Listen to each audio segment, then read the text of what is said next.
Hello. Now, although around 15% of us never do it, nearly 30% of us do it daily, and the rest of us fall somewhere in between. I'm talking about reading books. That research by Book Trust and other recent studies show that reading a novel can improve your brain and enhance your personality, though the jury's still out on the latter for some of us. Today, in a special programme, I'll be asking why we read and the consequences if we don't. Am I alone in getting agitated the moment I finish a book, wondering what to turn to next? What is it that compels us to read, and why is this essentially private activity such a positive force in the lives of a fraternity of readers across the globe? Here's some thoughts from our regular Open Book listeners about where a life enjoying novels started for them. I read in order to escape from my family. My family were not at all intellectual. As a teenager, I thought I was. For me, it was a book that I started to read at school called Beyond the Hill. I think I was about 7, and our English teacher was my inspiration. But I have a confession. Term ended before I finished the book, so I borrowed it. Well, no, I stole it. That was 60 years ago, and I still feel a bit guilty. I grew up in a house with no books at all, apart from a few copies of the Reader's Digest. I read a few books as a child, but had no guidance as to how to be a grown-up reader. I was daunted by bookshops. It took until I plucked up enough courage to join a book club in my mid-40s to become a reader, and now I adore every moment I spend in books. Thank you, Joe Dodds, David Alvey and Madeline Borland. Well, to help me investigate and celebrate this enduring human obsession, I'm joined in the studio by 4 devotees of fiction. Professor John Mullen, author of How Novels Work, Dr. Joe Devlin, a neuroscientist who studies the way that language impacts on the brain, novelist Naomi Alderman, and Damien Barr, writer and literary host. Welcome to you all. Can I start by asking each of you briefly what the first book you remember reading by yourself was and the impact it had on you? Ladies first, Naomi. Mine was a book called Timothy and Two Witches by Margaret Story. My mother was reading it to me. I think I was about 4 years old, and she had to go and get a glass of water, and I was so excited I apparently grabbed this book to continue reading it. It's out of print now, and J.K. Rowling said it was one of her favourites, so now the price of it on Amazon is very high, I'm afraid. Oh, well, that's very sad for all our listeners, Yes. just writing it down on their shopping list. Hopefully it will be reprinted. And reading it, suddenly realising that you could read it for yourself. What did you think? I felt like a grown-up. I think that was what grown-ups in my house did. They sat there all the time behind a book, and then suddenly I could do it myself. Damien? Oh, for me, it's also witches and thieving, actually. It was Roald Dahl's The Witches, which we were being read at school. Every day we would get a bit of a chapter when we'd all finished our work, so I was there hurrying everybody up to finish their work so we could get more of the book. And people were never fast enough, so I too stole the book. And I took it home and finished it overnight, and it was incredible. Joe, was yours a scientific term? Well, believe it or not, it was actually called The Great Brain, but it really had nothing to do with science. And you were, what, 2 years old? It was, I was about 7 or 8, and it was actually about 2 boys growing up in Utah in the 1890s. And the one boy was incredibly clever, and that's why they called him The Great Brain, but unbelievably mischievous. So it was this rollicking sort of story about these 2 boys who were more or less my age, and it just made me desperate to read more. So I just remember going to the library and not stealing any books, I'm somewhat ashamed to say, but reading the whole series, back to back. Not all our listeners are book thieves. John, briefly. Well, mine, like Joe's, was the beginning of an addiction to a series. It was Biggle Sweeps the Desert. I don't suppose it can have been the first book I read, but it's the first one I remember. And I remember 2 things about it, which still are part of novel reading in a way for me. First of all, I was intrigued by the title. That's why I picked it off my grandfather's shelf. How could you sweep the desert? And the second thing is I remember after reading a certain amount of it, I turned to the last chapter. I do remember that. And read the last chapter to reassure myself that Biggles was still going to be alive at the end. And I'm still tempted to do that. But that sort of inclination to wonder what's in the last chapter is still part of kind of reading novels. Yeah, occasionally I do still do that. As I've said, reading, especially reading fiction, is what we're concentrating on today, and it's usually a habit that we pick up in childhood, as we've just illustrated. Now, Damien Barr, you chronicled your challenging childhood in your memoir, Maggie and Me, and the pleasure that stories gave you. What did reading offer you? What tangible sort of comfort did reading offer you in those difficult times? It was an escape for me. Reading was definitely an escape. I mean, I would go to the library to read, sometimes to the public library. So if things were kicking off at home, my parents were fighting, or there was a party, or whatever it was, I could go there, and it was a quiet, kind of safe place. If I couldn't go to the library, if the library was closed, I'd just lock myself in my bedroom with a stack of books, and I'd just immerse myself in that world. And it really was completely transporting. The earliest I remember it was the Chronicles of Narnia, and actually really truly believing that it existed, and going into the wardrobe long before I knew I was in the closet, going into the wardrobe and pushing the back of it, and thinking, can I get there? And that for me is what reading was. In its earliest moment, it was an escape. And then it was also, I think, about a narrative. I think my life was quite disjointed. I didn't know what was going to happen next. Would my parents stay together? Would they split up? What about their boyfriends, girlfriends? All of that kind of stuff. It was chaotic. And so books had a beginning, a middle and an end, and there was a narrative and you knew what was going to happen. So I think even if the story was rubbish or I didn't really like the book, it was quite reassuring just to have that narrative. Similarly for you, John, were books an escape as a child? Yes, I mean, not just an escape, because that sounds, escapist sounds sort of like a negative thing. I mean, they were that, but they were also in some ways more vivid and eloquent than life was. I mean, I sometimes think that I grew to love novels because I kind of had a sort of boring provincial existence and there was absolutely nothing to do. And I sometimes look at, as an academic, I look at UCAS forms, these forms that my prospective students fill in about all that they've done in their teens. And I think, my goodness, if I'd been doing this, I never would have read any books because it's so fascinating. They've all been to Thailand and they've all been diving and, I mean, incredible things. I didn't have anything. And to me, these stories and occasionally, I think I recognised from quite an early age, the ones which were sort of well written. I know that sounds like a fogyish thing to say, but somehow you thought, gosh, this person has formed the world in a way that while I'm reading it kind of makes a kind of eloquent sense to me that the rest of the time it doesn't make.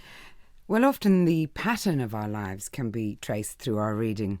Clive James, who's recently been diagnosed with terminal cancer, has set out on this literary journey in his new book, Latest Readings.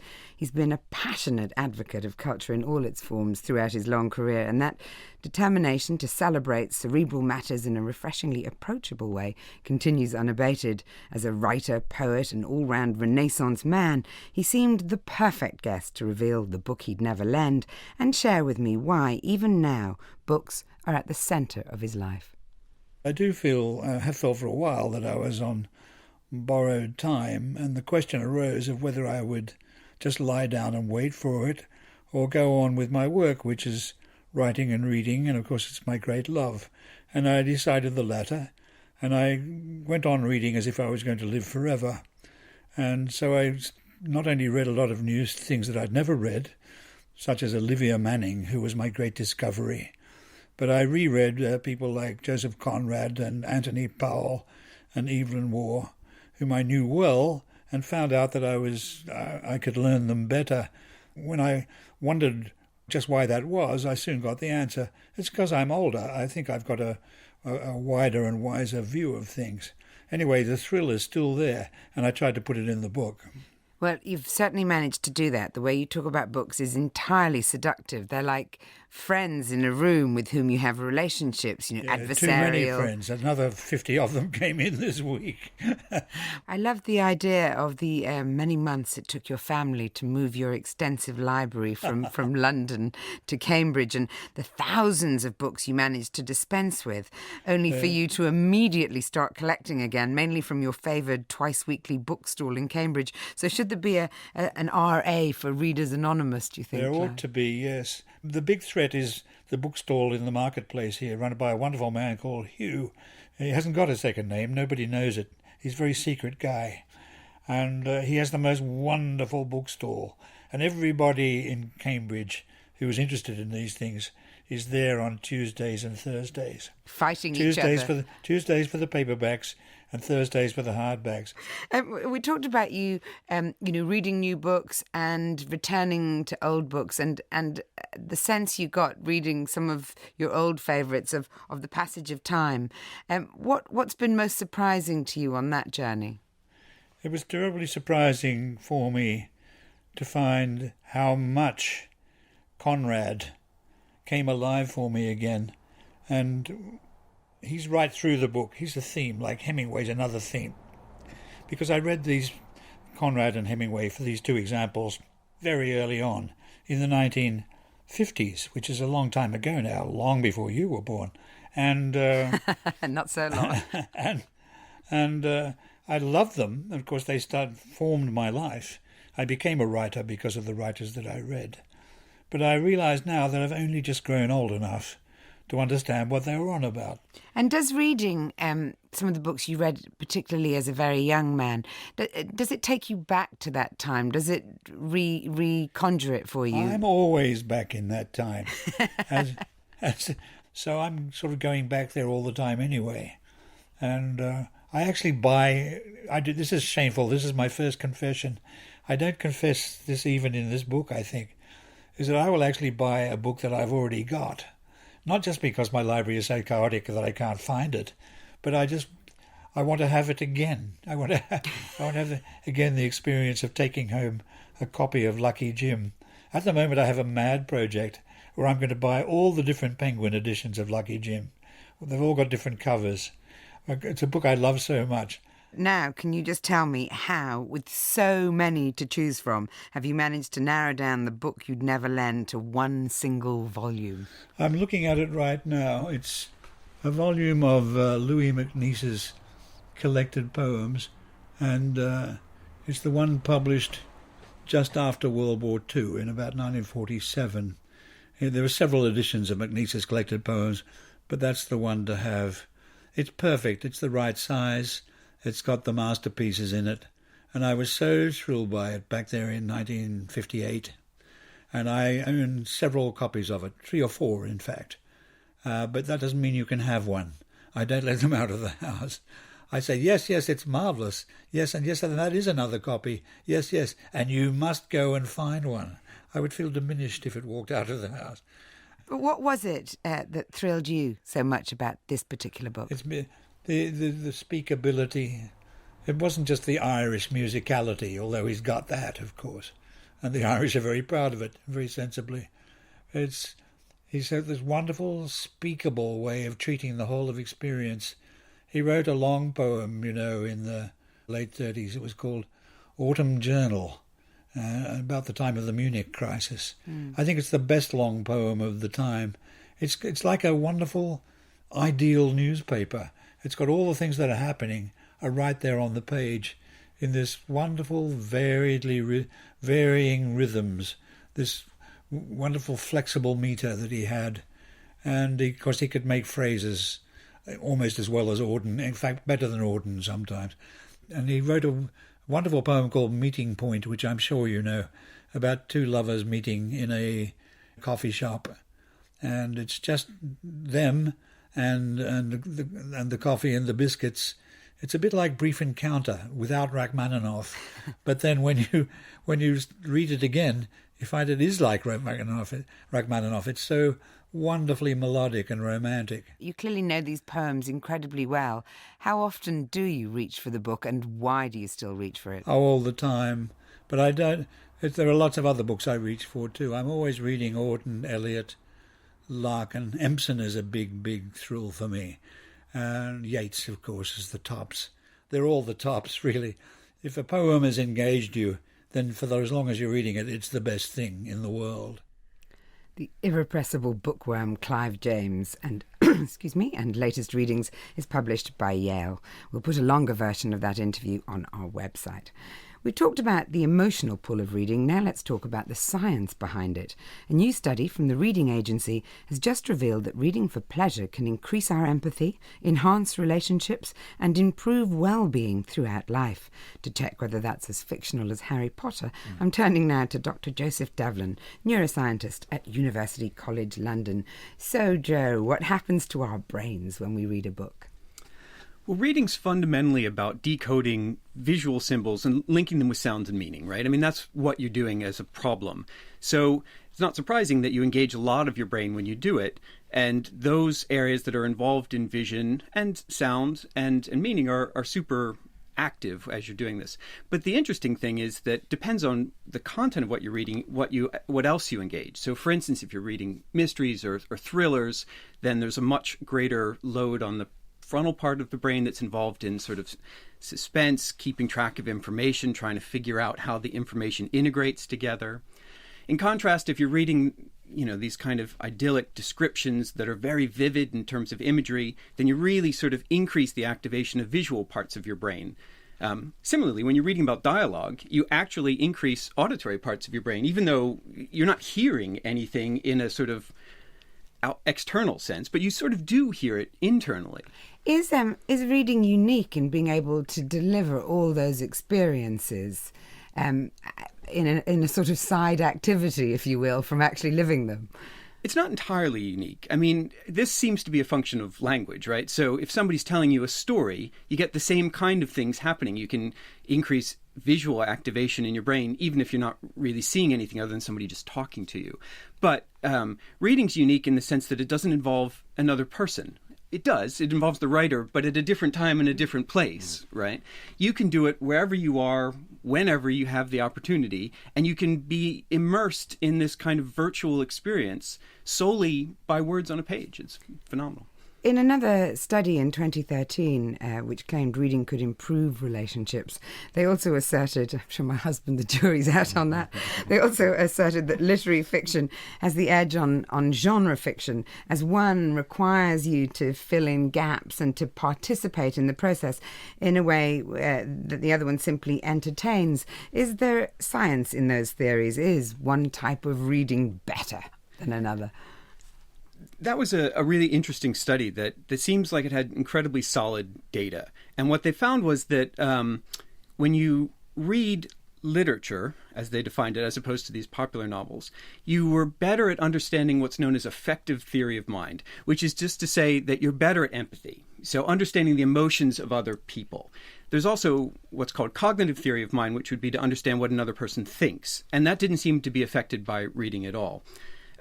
So it hasn't really been replicated much since. There have been some interesting follow-on studies where people have suggested that this ability to get into the perspective of others is even there to some extent in sort of lighter fiction, if you will. So, for instance, there was a study that indicated that people were less willing to treat robots as kind of eerie pseudo-people when they've read science fiction about robots than when they haven't, or if they've read something, like a technical manual about the robot. And there was even a Harry Potter study that suggested that people who empathized with Potter as sort of a minority were less prejudiced with respect to other groups afterwards. And it was really strongly related to how much they emphasized. Thank you. Well, you'd think that with such benefits being outlined, no one could argue with the importance of reading. But in fact, since the arrival of the very first novels, they've caused disquiet. John Mullen, the arrival of the novel was almost simultaneously greeted by worries about its effect on the reader. What were those early fears? Well, I think Joe used the word immersive, and I think that from the first, and the first means probably around about the mid-18th century, there's a famous and infamous novel by Samuel Richardson called Pamela, which really made it clear that there was something new on the scene. This new kind of book, which was available, accessible to all sorts of people, and it was about all sorts of people. The heroine and narrator of that book was a 15-year-old servant girl. Not a proper literary heroine, lots of people thought. And this kind of book was at first much mocked. How could you take seriously such a vulgar kind of tale? But as it became clear that it was sort of taking over the market for books, and as it became evident to some people at least that it was particularly appealing to young people, and apparently especially to girls. Now, actually, I think that's probably mythical, but that's what people thought. So all these girls were absorbed, immersed in these romantic tales, which taught them all sorts of sort of dangerous longings and fantasies and illusions about the world, or so moralists said. I mean, there were lots of people who laughed at this moralism, but there were lots of people moralising about it as well. I mean, there's still a general fear of books contaminating impressionable minds. You know, parents worry, repressive regimes worry.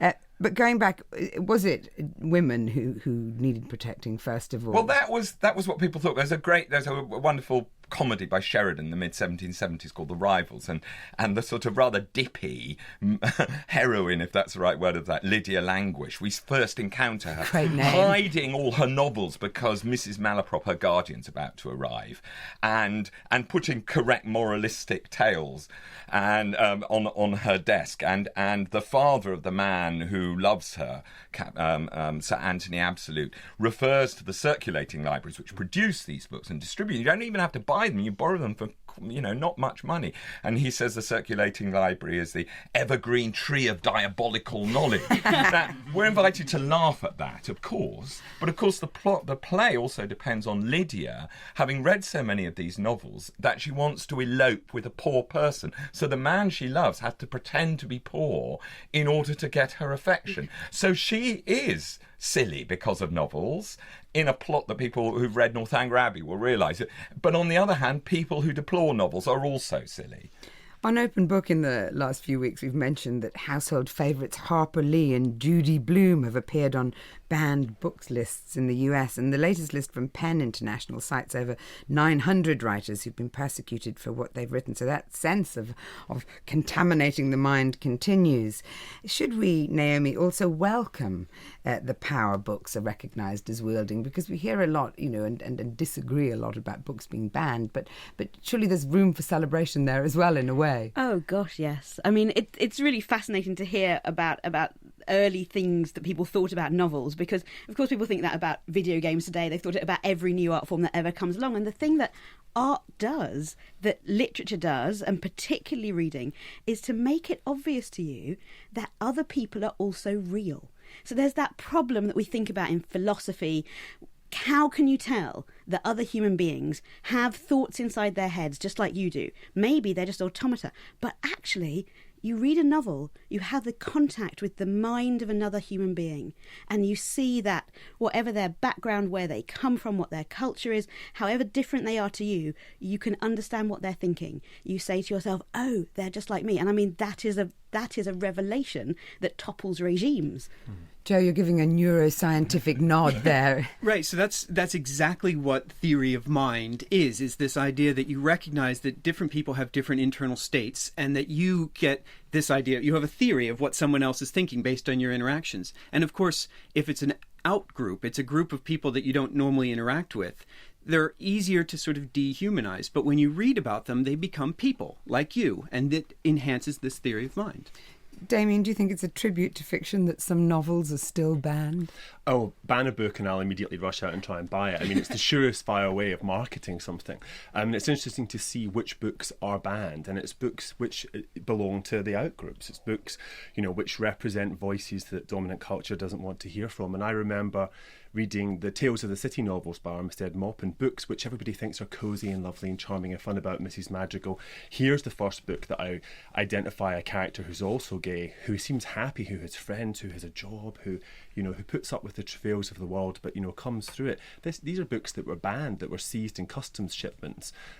American Psycho, the total opposite end of the spectrum, is a book that is still regularly banned. So I think we must always look at the books that are banned and think about the reasons behind that. Why they're considered subversive. Yeah.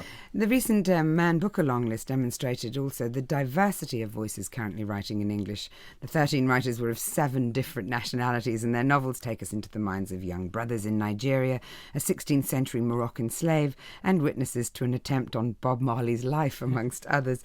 And Naomi, you took us into the Orthodox Jewish community in your book Disobedience, and books like Brick Lane about a Bangladeshi woman in the UK, or Sanjeev Sahot's The Year of the Runaways about illegal Indian immigrants do exactly what Damien was talking about there, which is allow us to experience lives outside of the majority, as it were. Do you think that that's fiction's great power to expand our universe, not just in terms of globe-trotting, but right next door? Oh, yes, and both things. It's very terrifying in a way to have to think that people who you really hate, whatever regime that represents, also the people who are in charge of terrible governments are also real people. And also the people next door to you are real people. We live in... I live in London, so I live in this sort of cosmopolitan city with lots of different groups, and it can often be very hard to penetrate that. And really, when I wrote my first novel, I wanted to invite people in to say, come and listen to the language that we use, come and listen to the way that we talk to each other. And I wanted to use a lot of those words just to make people familiar with that language. I think it's a huge power of novels to be able to say, everything is available to you. A library, walking into a library is like, I don't know, almost like walking into a travel agency of the mind, and you can really see anything from people who were writing 2,000 years ago. I remember when I was a teenager, this is going to make me sound like a swot. When I was a teenager, I absolutely loved Ovid. He was writing 2,000 years ago. I found his jokes as funny as anybody that I was reading now, and that also is a revelation. People who lived even back then are still real and recognisable and are laughing about the same things. It probably was a help to me that Ovid has a great line about how if you want to pick up good-looking girls, you should go to the synagogue of the Syrian Jews. That worked for you, did it? I thought, Ovid, we could be friends. I mean, one of the great pleasures of reading is that it's something you can do alone.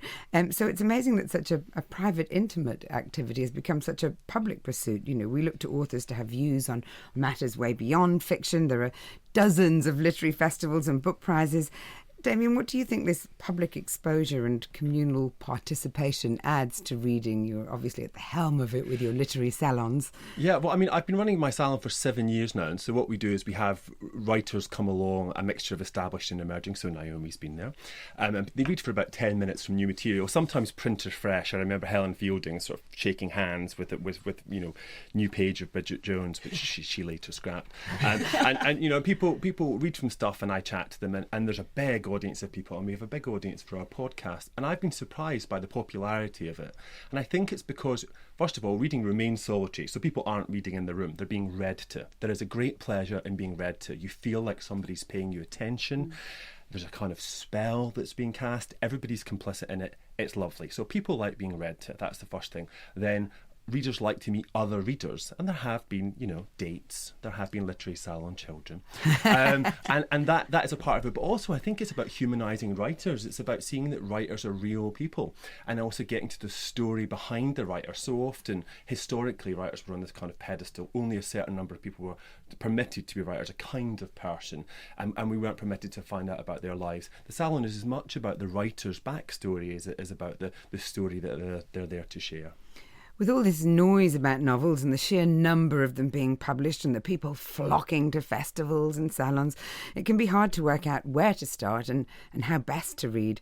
At times, maybe less could be more. Close reading offers an intense way of concentrating on just an extract of a novel. Let's hear an expert in the field at work, Dr. Sarah Dillon, as she continues her close reading series on Open Book with a forensic look at Pat Barker's Regeneration. When you first read a book, you're drawn in by the plot, the emotion, the characters. You read quickly and you're absorbed. If a book doesn't do that to you, it's not working. But where I get another type of pleasure is in going back and asking, how? How did this book make me laugh or cry or keep me riveted all night when I should have been asleep? And that's where close reading kicks in. You go back and you go slowly. You look at just one passage, sometimes even just one line, and you get everything you can out of it. Which words have been chosen? Why those exact ones, not others? Is there repetition? Is there emphasis? Who's speaking? Whose thoughts do we have access to? At some point, there's this moment like the twisting of a kaleidoscope when you see the pattern. And that moment is like discovering how a magic trick's done. Suddenly you understand how the book made you feel the way it did. And even more importantly, you understand how the smallest detail is connected to the largest theme. I find that truly exciting, and it's something you can see really well in a novel like Pat Barker's Regeneration. I first read Regeneration back at secondary school when I was studying the First World War poets Siegfried Sassoon and Wilfred Owen. The novel's a brilliant imagining of the lives of these men when they were in Craig Lockhart Mental Hospital during the war. Close reading reveals the way in which the novel's wider concerns with the effects of the war are encoded in the smallest details of its prose. Barker plays with the he's, she's, these and theys of everyday language in her narrative, and she reinforces their importance by making her poet characters play with them too. Fothergill, his long nose twitching fastidiously, had started to complain about the soup. "Nay, verily," he said, "a man who knoweth not what manner of thing he eateth." He laughed as he said it, the laugh of a man who takes small discomforts very seriously indeed. Sassoon, marooned between two particularly bad stammerers, felt no need to take part in the conversation. Instead, he twisted round in his seat and looked for Owen, remembering the last poem he'd been shown. "Out there, we've walked quite friendly up to death, sat down and eaten with him, cool and bland, pardoned his spilling mess tins in our hand." Precisely, Sassoon thought. And now we complain about the soup, or rather they do. Barker's using a third-person narrator here, so we get he felt this, he said that. But it's also an omniscient narrator which moves from mind to mind, meaning that we have access to what the characters are thinking and feeling. Here we go into Sassoon's mind as he cringes at the contrast between well-fed officers complaining about soup and the horror of the trenches. What close reading alerts us to here is the fact that Sassoon corrects his pronoun. He says we, and then he changes it to they. And they is in italics, which forces us to pause. Sassoon's been institutionalised to silence his vocal opposition to the war, but he doesn't consider himself to be mentally ill, and he's been at pains since arriving at the hospital to differentiate himself from the other patients. With this small second-person pronoun, we, he's slipped into identifying with them. He quickly corrects himself, but the slip is symptomatic of the difficulty he has in keeping himself apart.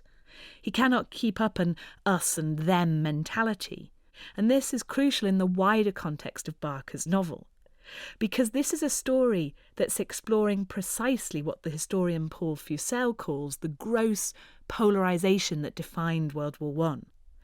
We are over here, they, the enemy, are over there. We are good, they are bad. These boundaries had to be maintained to justify the war, but they also filter through into all the other things Barker's exploring in this novel. Troops versus officers, lower class versus upper class, patient versus doctor, soldier versus civilian, men versus women. Regeneration shows how easily we divide ourselves up into opposing groups, how dangerous maintaining such oppositions can be, but how hard it is to avoid them, given that they're reinforced by our pronouns.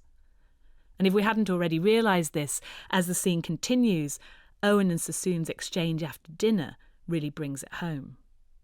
Sassoon took the sheet and read the whole poem through twice, then returned to the first two lines. What minute bells for these who die so fast? Only the monstrous, solemn anger of our guns. I suppose what you've got to decide is who are these? The British dead? Because if they're British, then our guns is. Owen shook his head. All the dead. Let's start there. Sassoon crossed out our and pencilled in the.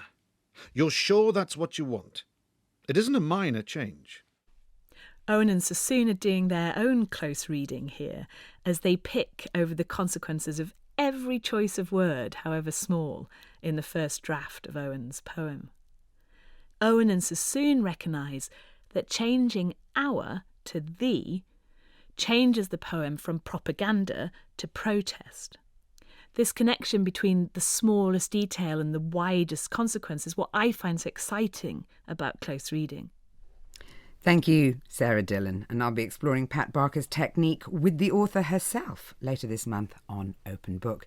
John, in your book, How Novels Work, you wrote, a novel absorbs us because of what it's about, but also because of how it's written. So this analysis of language clearly appeals to you. Yeah, definitely. And I think sometimes we make the mistake of thinking that a novel has seized us because of its content, but actually I think very often it's because of its style and the way it does dialogue and narrative, and I think when somebody does well what Sarah's doing there, in a way, criticism, the close reading, is telling the reader what they sort of half know already, not sort of giving you an expert opinion that never occurred to you, but explaining how you get there. Yes, getting you. I mean, Vladimir Nabokov said a book is more beautiful if you understand the machinery. A very Nabokov thing to say, but I do think that's true for all readers. It's not a peculiarly academic thing to think. Damien, as is reading, I suppose, as Clive James suggested earlier, the best way to become a writer is to read. And I wondered, you talked about in your early life books giving you a sense of narrative that your life didn't have. But of course, then you went on to impose a narrative on those early years. Was that a much more difficult exercise? I think, writing a memoir is not about amassing memories or arranging in the right order. You're telling a story. And when you start to think about yourself as a character in your own story, you're a bit freer. So it doesn't include all the houses where I lived, everything that happened, every meal I ever ate. It's a series of moments charted. And it's the moments that I remembered. And the moments I wrote first were the moments that were most significant. So often they were the most traumatic or they were the most funny. And I sort of wrote those down and then filled in the space in between. And I cut it off quite early. And in an early draft, it finishes, with me at school. And it went out to a few people and they came back and said, we need to know more. We need to know that you're okay. So I went and I wrote a postscript. So, that was my way of incorporating the reader's concerns into the book. It's that skipping to the last chapter syndrome. Yes. Naomi, when you're in the middle of writing a novel, do you find reading other novels, seeing how others write, helpful or distracting? It really depends on the novel. When I was writing my last novel, Liar's Gospel, which is a novel about Jesus, historical novel about Jesus, I couldn't read other people's novels about Jesus because I was trying to do a reimagining and I found other people's ideas really crowded in on me. At the moment, I'm writing a piece of feminist science fiction. I'm really excitedly reading lots of Ursula Le Guin and Marge Piercy, and really, because I think it's not the same topic, it's just the same set of ideas, and it's expansive, so it allows me to see how other people have expanded their worlds. Well, despite all the compelling attractions we've outlined today, some people remain resistant, unbelievably. We heard from lots of you, particularly men, who'd given up on novels. Here's one of them, journalist Josh Sims. The emotional resonance, I guess, that I think you get from reading fiction, I think I find in films more now, and I still read a lot of poetry, which I guess is where I dabble with fiction in the broadest sense. But I guess for the rest of my reading, I have a desire to keep learning and to understand the world I'm in, and to do that in a kind of book-length form in the way that snippets on the internet or even newspapers can't really get into a subject in the same depth. To me, that's where non-fiction has its greatest role.